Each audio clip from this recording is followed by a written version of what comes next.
An explosive gun battle in Los Angeles tonight may have blown the Symbionese Liberation Army apart. You'll see it on dramatic tape and film in a special expanded Eyewitness News. The key question still being asked tonight is, was Patty Hearst in that house tonight? We'll pursue that story and trace the incredible string of events leading up to tonight's showdown in Compton. Tonight, we'll have eyewitness accounts from our reporters who are on the scene. Christine Lund, Larry Carroll, Chuck Henry, Bob Banfield, and Henry Alfaro. Next, on Eyewitness News. Two tapes from two different discount low-price markets. Alpha Beta, another chain. These represent the same items purchased on the same day. 40 items were available at both markets. Now, we didn't make up the list. A shopper did. She picked every item herself.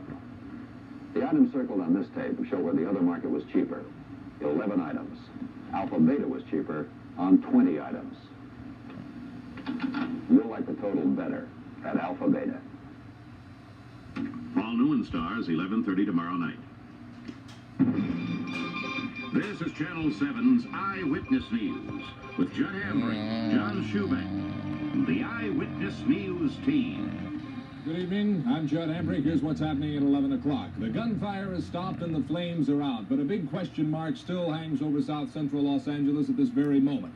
A question as large and perhaps as tragic as any on the West Coast in the last 103 days. Is the body of Patty Hearst among the 5 found early tonight in a shot-up, burned-out home on 54th and Compton Avenues?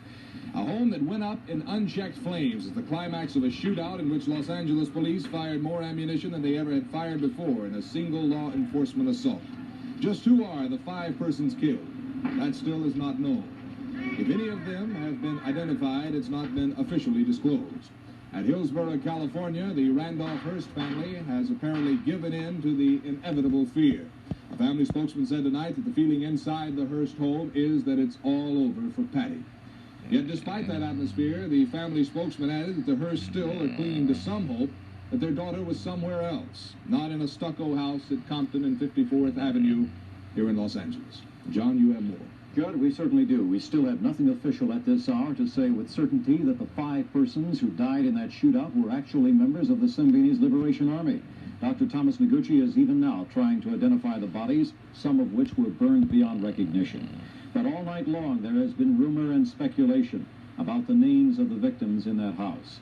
Among those believed slain on East 54th Street were the escaped convict Donald DeFries, known as Marshal Sin Q of the Symbionese Liberation Army. It was Sin Q whose voice, along with Patty Hearst, appeared on those recordings sent to the publisher Randolph Hearst. Also, Nancy Ling Perry, a former college cheerleader who once campaigned for Barry Goldwater and also worked for a time as a topless blackjack dealer. Kamala Hall, daughter of a Lutheran minister who once was involved in a career as a social worker in Minneapolis, and until she joined the SLA was known by her friends as an advocate of nonviolence. William Lawton Wolf, son of a Pennsylvania doctor and dropout from the University of California in Berkeley. But we must emphasize all this is speculation, not based on anything official. 3 of the bodies were found underneath the floor of the burned-out house near air vents leading to the outside. Dr. Thomas Noguchi held a news conference a short while ago. We hope to have film of that news conference later on in this program. In the news conference, Noguchi says it'll be 24 hours before the identifications are complete. Larry Carroll was among the dozen members or so of our news team that spent the good part of the day at the scene of this shootout. Reporters, film cameramen, soundmen, and film couriers who faced the tension and the danger, and there was danger, believe me. Here's Larry with the first in a series of reports on what happened down there tonight.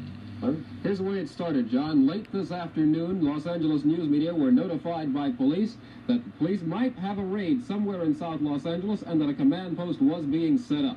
We rushed to the area. The exact location of the target house was not known at that point, but shortly after 5 o'clock, massive numbers of police moved in and cordoned off an 8-square-block area, bordered by Long Beach Boulevard on the east and Hooper on the west from 57th Street south 4 blocks.